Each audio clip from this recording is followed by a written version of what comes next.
All right. Hey everyone, I'm back. I'm here to talk a bit real quick about how I feel about the current meta of Scarlet and Violet OU. Um, I'm not sure how long of a video this is gonna be. And this is, when I make videos, it's mostly just for me to get my thoughts out, for myself. If anyone sees it, agrees, or thinks that there's some good points, then that's a good secondary benefit. Um, but so this might be a lot of rambling, but I do want to sort of put my thoughts out there. If anyone does want to see them and think about them. Um, I did make a video regarding the OU suspect, CTC, Finchinator, Daddy Buzzwole, the whole saga, right? And I mean, really, what I talked about in that video is only a blip in the shit show that this generation and especially the current meta sort of is like right now. I mean, I'll preface this by saying I'm not a particularly talented player in the meta.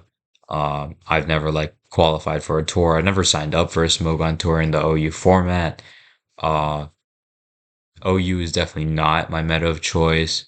I'm definitely more of a Sword and Shield OU sort of guy. I'm more of a Nat deck sort of guy. I'm more of a create a Pokemon sort of guy. Um, so I mean, with that in mind, I'm not, Storm Zone. I'm not Zeo Trip. I'm not Finch. I'm not anyone who's particularly notable. But I think that sort of adds to what I'm able to say about the meta because I'm looking at it sort of from an outsider's perspective. I mean, but with that being said, I'm not an outsider without any knowledge either.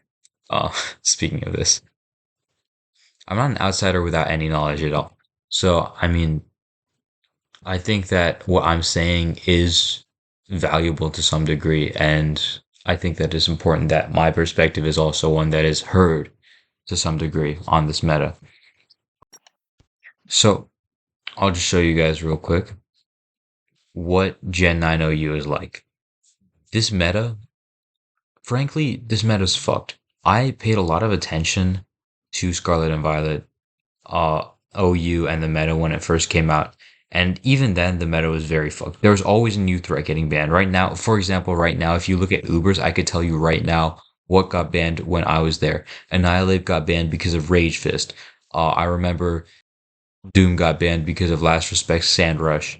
Uh, Chiyu eventually got banned pretty late on in that first pre DLC meta. And then DLC came out, Shenpao got banned, Archaludon got banned after the second DLC. Espathra got banned pretty early on as well. Fluttermane got banned early on. Iron Bundle got banned early on. So there's just been like a consistent sort of um, rotating door, what's it called, a revolving door of bans which have sort of forced the meta to adapt. And I think that there's definitely been periods of stability, particularly like post Chiyu ban pre DLC 1 is probably the biggest example of that. And then Palafin, here's another one that also got banned while I was paying close attention. I just rattled off like five or six like different names, which all really like cooked the fuck out of the tier in a way which required a ban and then required a shift in the meta.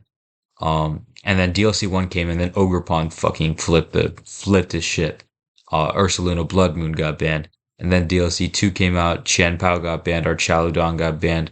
Well, Qianpao was more a DLC 1 like result.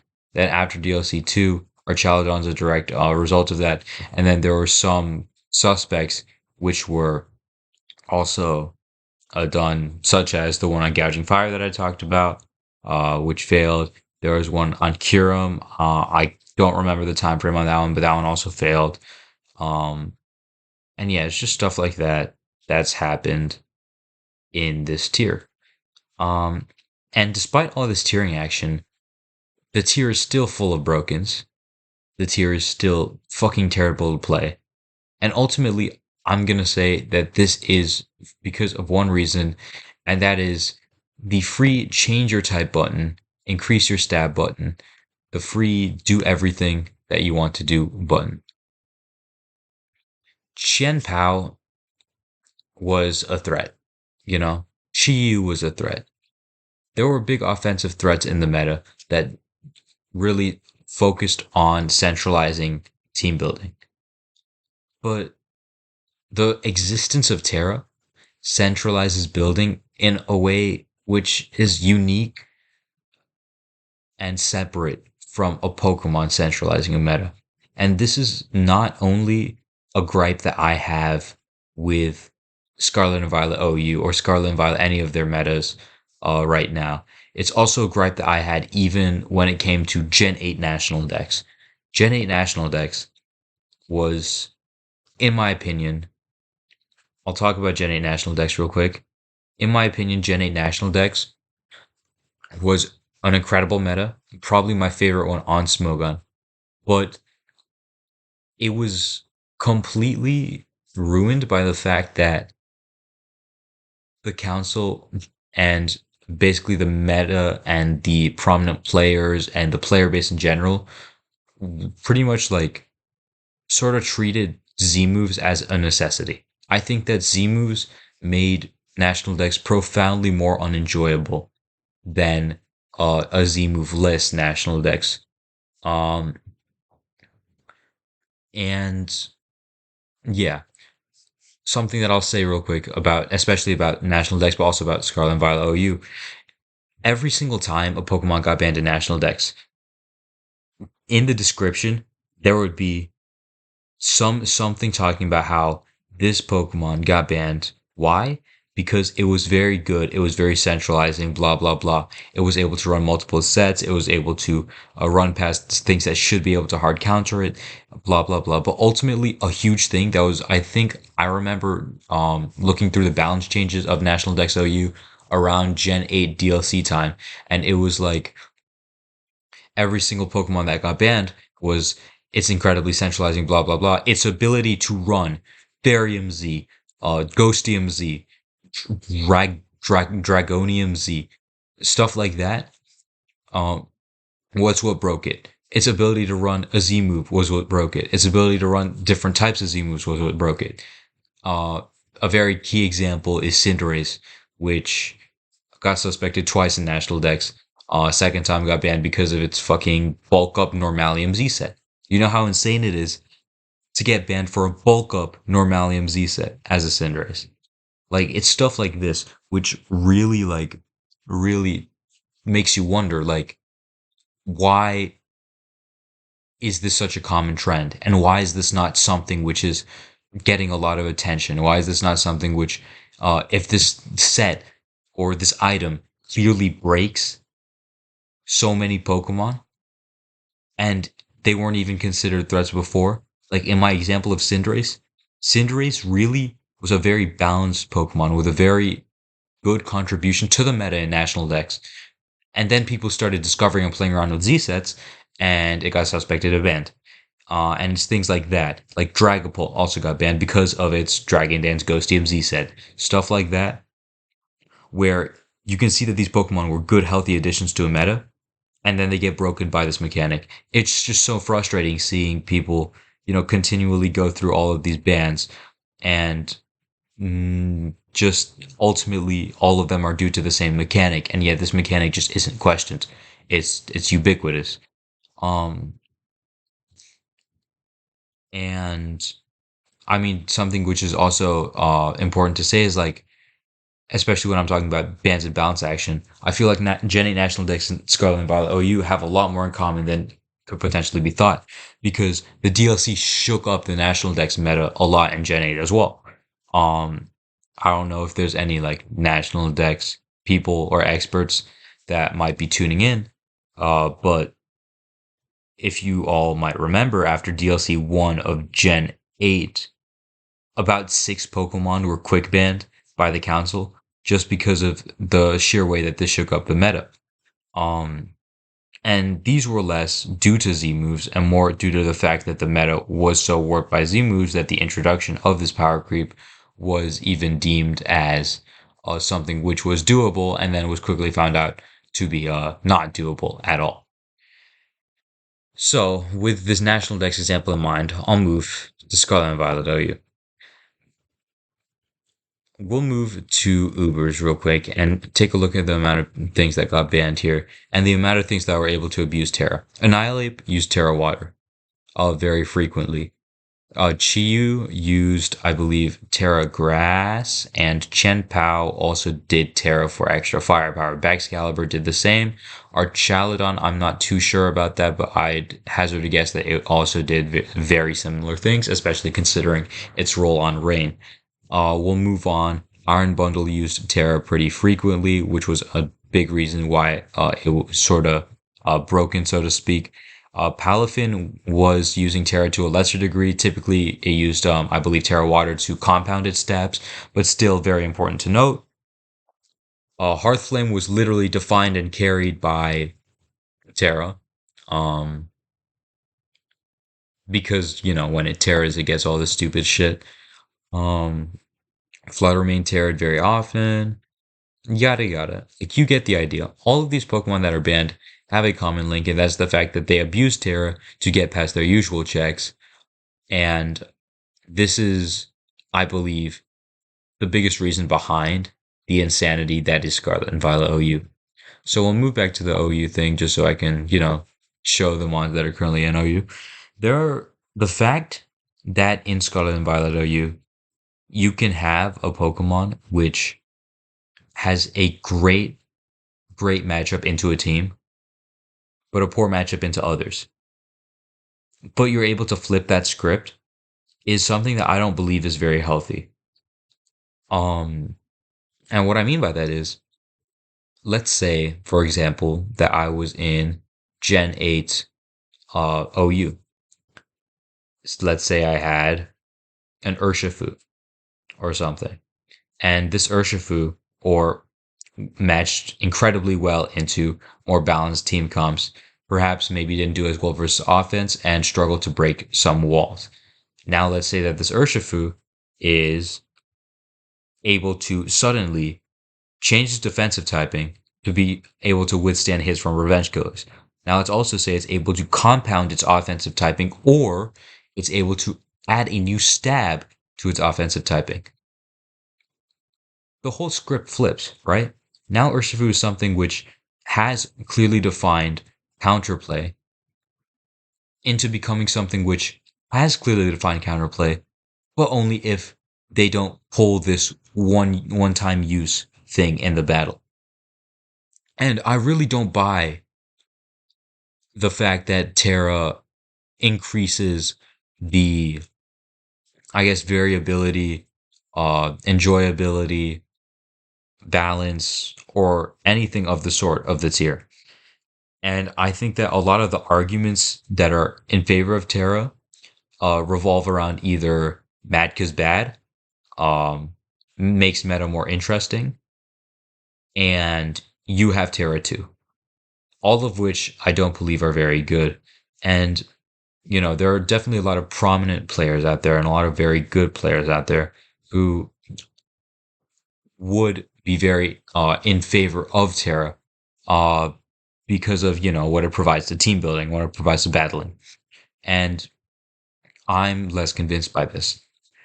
Ultimately, I don't think that Terra is a very healthy thing for the meta because of how it's able to completely flip the script, not only on matchups, offensively and defensively, but also on team building. And I think that if you look at common OU teams, even the samples, the fact that you can look at pretty much all of the samples and like identify, Amon that with Terra, this team is incredibly weak to, is not good at all. Like, for example, I will go to the sample teams thread real quick. Relatively recent, edited around a month ago.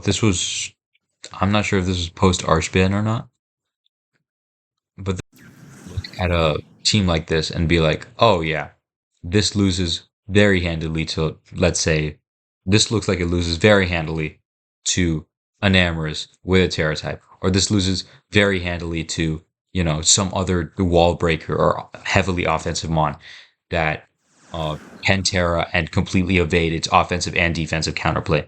That's not healthy. It really is not. And that's why I think that the teams or the tiers with the more solidified counterplay are the ones which have more stable metas and more stable competitive play as well. And this is less of something that I think and more something that I've observed.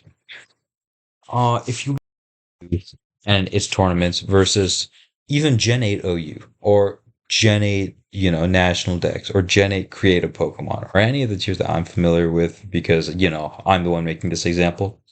You can see that the competitive meta is a lot more stable, even if, there's elements of unbalance or there's, mons being introduced which are like completely breaking the meta. Somehow, even in spite of this, life does go on.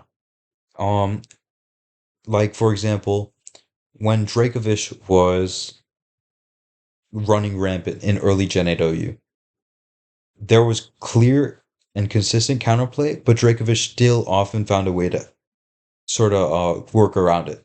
For that, Dracovish got banned. And yet, there's two important things to note here. One, people still played the tier without knowing that they did not have very good Dracovish counterplay without using Dracovish. So the broken was not quite as broken, as odd as that sounds. And secondly, Dracovish is basically Terra. Terra allows you to evade your solidified and clear cut counterplay. Whereas Dracovish was able to completely hook its defensive counterplay over the course of a game, Terra allows you to cook your offensive and defensive counterplay over the course of a couple of turns. I don't believe that that's healthy. I don't. Ultimately, though, Terra was suspected twice, and it was kept unbanned both times. And that is a complete shame, I believe. And I think that a lot of the issues with the meta can be traced exactly back to this. And to me, it's very frustrating when people complain about a meta, talk about how, oh, there's something that needs to be banned, we just don't know what, which was a very common sentiment that's being shared, especially in the metagame thread, on the Discord, and just among OU circles at this time. But people are really doing nothing to address the root cause. This goes back to what I was talking about in national decks, Gen 8 national decks. See, obviously, there was Gouging Fire, which got suspected, remained unbanned. There's more Pokemon that people would love to see a suspect or a ban. King Gambit, people would love to see a suspect or a ban. Kyurem got suspected, but people would love to see it banned. There's Pokemon out here, um, that like Volcarona, and just a lot of Pokemon which are really, really sort of edging that edging that are really edging that definition of over centralizing. And you have to go and look and see why. And ultimately, it's often because these mons already have a very high power level. And then this is supplemented by the fact that they can just become a completely different Pokemon with the click of a button. And I don't believe that that's right. And that's really how I'll end it here. That's like the bulk of my argument. And yeah, there's not much else I have to say. That's just how I feel about current Terra metas. And I understand that these are some things that are around to stay, but ultimately it's very odd to complain about the state of a meta, while at the same time you sort of put the conditions in place for such a meta to exist at all. And there are definitely some people out there who are, far better than me in every aspect of playing the game and in every aspect of building and creating teams, battling, core play, ladder play, everything that would disagree with me that would call my ideas and what I'm saying right now, fundamentally flawed, showed a misunderstanding of the game. Um, and these people have the right to their opinion, but I also have the right to mine. And I believe that I know enough about this meta and meta in general to be able to say the things that I'm saying right now. And I want to say it because it's not something necessarily that's frustrating me, but it's just some observations that I've made that are very insightful to me, and I believe aren't really shared too often. But other than that, yeah, you know, ban Kiram, he's broken. Um, and that's really it from me for today. I might make another video later this week regarding maybe create a Pokemon. But aside from that, I'm done. And yeah, I'll see you guys.